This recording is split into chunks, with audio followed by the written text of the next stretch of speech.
Ya'ni siz bilan bizda shunday qudrat bor, biz o'ylagan narsamizni hayotimizga tortib oladigan.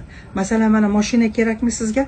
Siz mana shu anaqa ertadan kechgacha xudo menga mashina nasib qilsin, bolamga mashina nasib qilsin deb so'rab o'tsangiz nasib qilmaydi sizga. Siz prosta o'sha holatga nima kerak bo'lsa, o'sha holatga meditatsionni состояниеda kirishingiz kerak bo'ldi. Mana juda ham oson. Boyib ketish, baxtli bo'lish, mashina olish, eringiz bilan munosabat, o'zingiz xohlaganda erni topish, o'zingiz xohlaganda kelinni topish, o'zingiz xohlaganda yashash, o'zingiz xohlaganda hamma narsa o'zimiz qo'limizda. Faqat o'sha состояниеga kirib, o'shani olamdan tortib olsak bo'ldi. Olamda buni hammasi bor.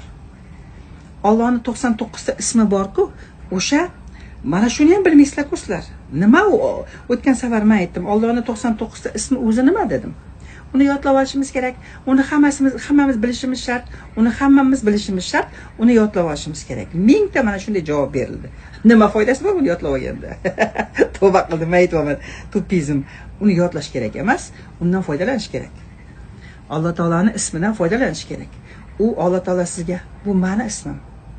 Bo'ynini o'zib olaman. Agar bitta mana shu ism, mana shu fazilatni kimdir o'zini bo'yniga oladigan bo'lsa, men seni anaqa yo'q qo'raman demaydi Alloh taolo.